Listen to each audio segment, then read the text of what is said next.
Rewind. As LeBron James, Steph Curry team up again, will the All-Star game be better? We've passed, arguably, the most incredible trade deadline in NBA history. Superstars were moved.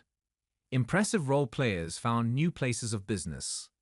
And we're now left wondering what to expect from the rest of the season. How did the league change?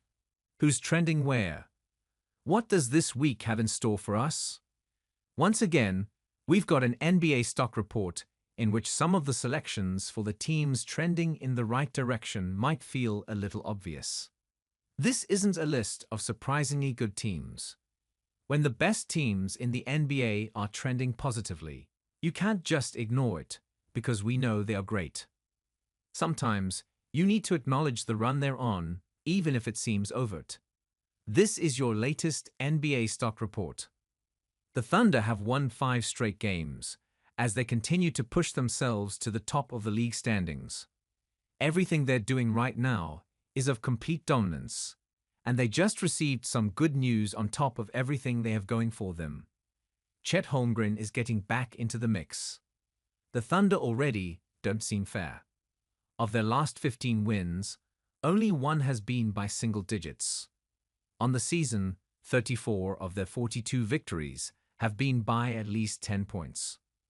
The rollercoaster Bucks season continues. Remember when they figured everything out well enough to climb to 25-17. Milwaukee has lost 6 of its last 10 games.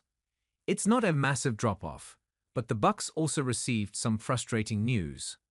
Giannis Antetokounmpo has a calf injury that will cost him at least a week of action, including the All-Star game. The Bucks have also been abysmal on defense lately. If they can just get through this week and get Antetokounmpo's calf to heal, they should be fine. But that calf injury can't linger if Milwaukee wants to have any kind of extended success. I wanted to congratulate the Wolves on turning things around last week, as they were mostly on a good run. However, they lost to the 9-43 Washington Wizards that weekend. Yes, it happened without Anthony Edwards and Julius Randle, but we can't just look the other way. Minnesota has won 3 in a row in 8 of its last 10.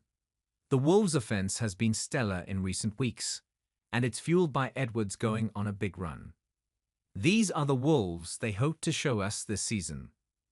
We have all these good feelings about the Spurs right now because of the De'Aaron Fox acquisition, and we should. The pairing of Fox with Victor Wembanyama is going to be awesome, but the preferred results aren't there yet. The Spurs have been slipping lately, going 4-12 in their last 16 games. They also lost back-to-back one-point outings against Charlotte and Orlando. That's not ideal for a team that is supposed to surge toward the play-in tournament. The Spurs are closer to being passed by Portland, 23-30, than they are charging toward the no 10 seed out west. Again, it's not very secretive to point out the Cavaliers have been so good lately, but guess what? They have, after a brief 3-game losing streak, knocked them off a 70-win pace. The Cavs are back to streaking. They've won 6 of their last 7 games, with the only loss coming against the defending champion Boston Celtics, 37-16. We're seeing Donovan Mitchell and the squad struggle a little bit shooting the ball, but they just upgraded their wing position by acquiring DeAndre Hunter from the Atlanta Hawks. This Cavs team is getting better, which has to be worrisome for the rest of the East. I don't want to pile on to a Pelicans season that has already been brutal, but they've lost 8 straight games. Zion Williamson has played in 6 of those outings.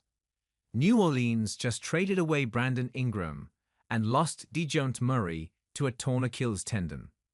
Trey Murphy-Ide has been scoring at a high level with great efficiency. CJ McCollum has also been playing good basketball. None of it has mattered though.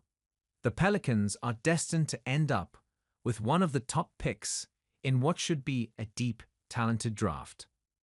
As we're supposed to be heading into the fun part of the season with familiar faces in new places, and the All-Star weekend nigh, there are 3 bits of bad/troubling news that have hit the NBA. Unfortunately, they all have to do with stars being injured. We just hope that these injuries are not worse than they appear, and we'll see them all healthy on the court soon.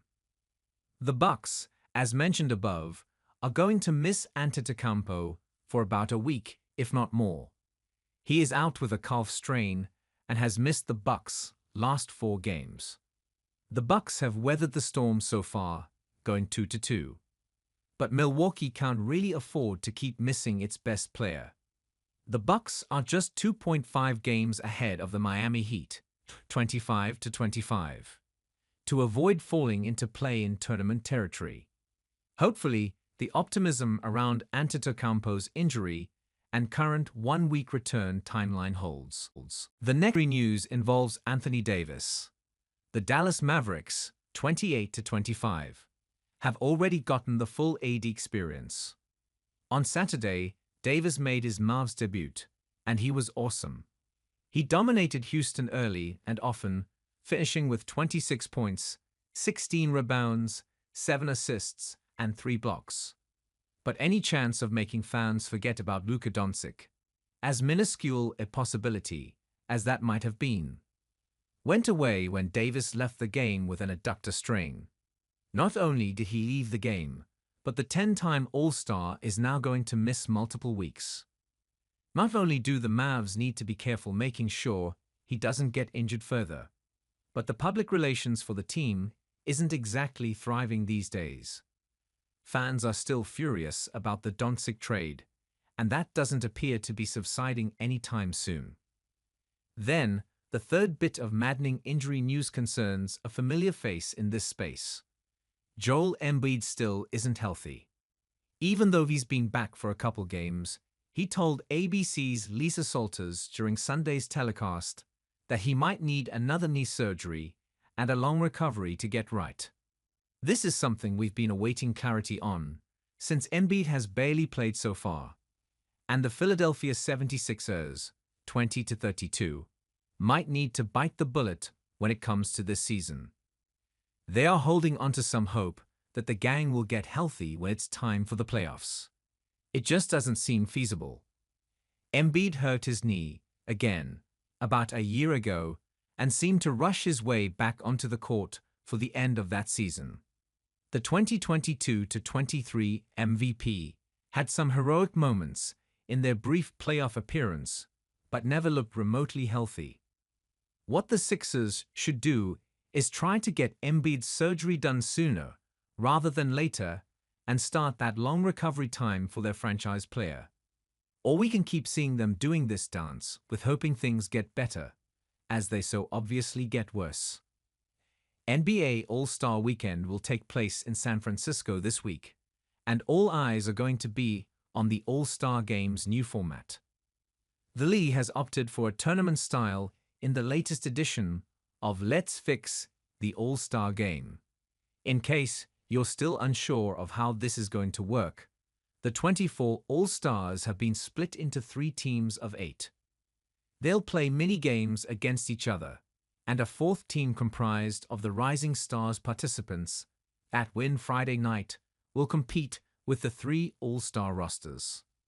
The 3 All-Star squads were selected by the fans, players, media, and coaches, and were then drafted by Shaquille O'Neal, Kenny Smith, and Charles Barkley.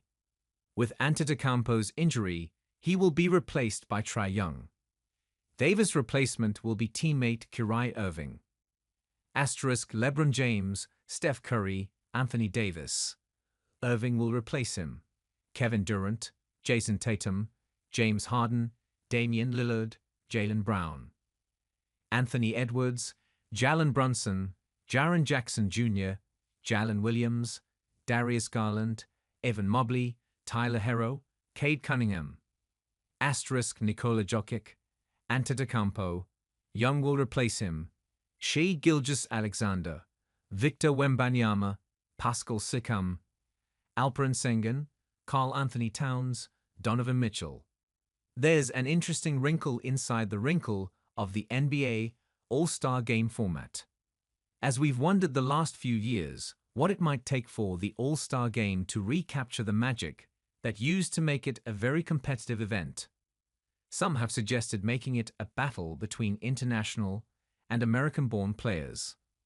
Barkley almost single-handedly made this the case. There are 6 foreign-born players in this All-Star Game, and Barkley's team has each of them. Coincidentally, he also might have the best roster period. Shaq went with the golden age of NBA stars, drafting LeBron, Steph, and Durant onto the same team.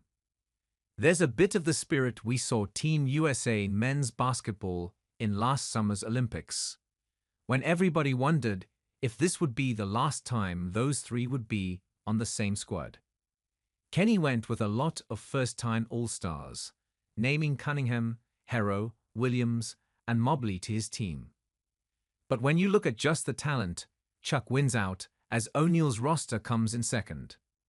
Kenny has a lot of the other guys, but he also apparently went for the guys he thinks will be the hungriest to perform on Sunday.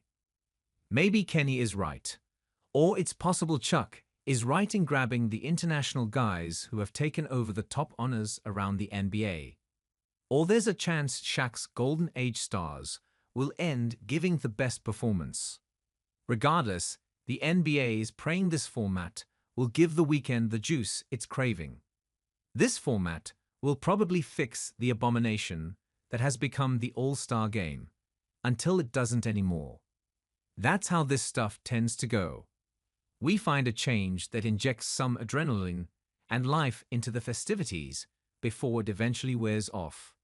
Maybe this will be different, but the NBA is hoping we're talking about how fun this weekend was and not what it needs to change to make it a good product again.